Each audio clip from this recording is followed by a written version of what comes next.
Le programme, moi, que j'ai lu jusqu'à présent, ça me paraissait de la science-fiction. Donc, pour l'instant, ce que j'ai vu, c'est surtout de la publicité. Alors, j'ai pas vu d'article scientifique. J'attends de voir des vraies données. Et puis, les laboratoires n'ont pas encore publié les essais cliniques. Et puis, les essais, si vous voulez, il ne s'agit pas de dire si je fais ça, ça fait des anticorps. Il s'agit de dire, écoutez, voilà, on a une population exposée. Dans cette population exposée, dans des conditions naturelles, chez des gens qui représentent la cible. On vit dans un monde qui est fou. Donc, si vous voulez, les conditions qui ont été prises pour lutter contre cette maladie sont des conditions d'un autre siècle. C'est pas des conditions pratiques, c'est pas de la lutte au quotidien. Une arme du Moyen-Âge ? Non, mais déjà de dire aux gens ne vous soignez pas, restez à la maison, c'est un truc. C'est même pas Moyen-Âge. Même Hippocrate faisait pas ça. Je sais pas, il y avait bain chaud, quelque chose. Il disait pas aux gens restez à la maison jusqu'à ce que vous mouriez. Si vous voulez, c'est un truc de fou. À partir du moment où vous êtes parti comme ça, à partir du moment où vous avez dit, écoutez, plutôt que de mettre en place une véritable stratégie qui a mis très longtemps à se mettre en place, écoutez, on fait les tests, on voit ceux qui sont positifs, on les prend en charge, on regarde ceux qu'ils ont, ceux qui sont négatifs, ils peuvent rentrer chez eux, plutôt que de mettre en place une véritable stratégie de prise en charge des malades, on a cru que c'était une gestion qui allait pouvoir se gérer politiquement et non médicalement. À partir de ce moment-là, les politiques ont cru depuis le début qu'il y allait avoir une baguette magique.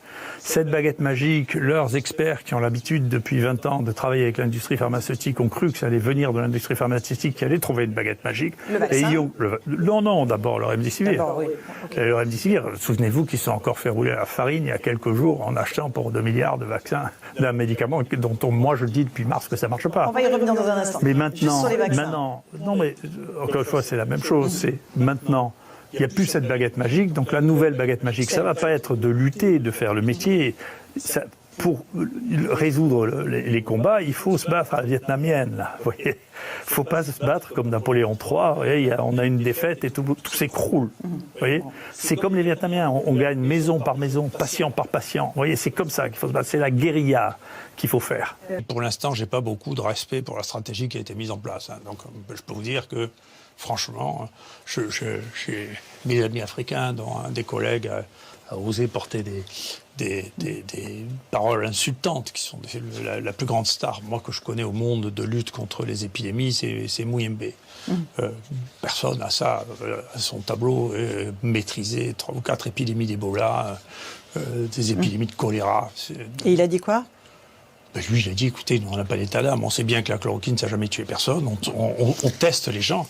Vous savez, la stratégie de nos pays, et la France n'a pas été la pire de ce point de vue-là, l'Angleterre, là, sur lequel le truc, vous vous rendez compte qu'ils ont fait un programme de vaccination qui a été repris par l'OMS, les Américains ont fait pareil, d'évaluation thérapeutique, sans exiger qu'il y ait au moins un test diagnostique. Mais vous vous rendez compte, le niveau, en Afrique, on ne fait pas ça. Personne ne fait ça en Afrique. Pour faire un diagnostic, on fait un test. On n'inclut pas dans des essais thérapeutiques, pour la folie de faire des essais thérapeutiques, des gens dont on ne connaît pas le diagnostic, quand même. Je pense que si on s'amusait à faire ce vaccin obligatoire, vous auriez une révolution. C'est pas le cas. C'est pas le cas. Voilà.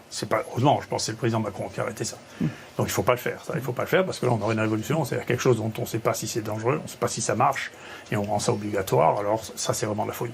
Après, le risque, il y a 2 choses dans le vaccin. Il y a la protection individuelle, le risque individuel que théoriquement on aurait le droit de prendre, mais que dans ce pays on n'a plus le droit de prendre non plus. Quand on vous empêche de prendre les médicaments que vous avez envie de prendre, c'est quand même que vous n'avez plus le droit de décider de ce que vous faites.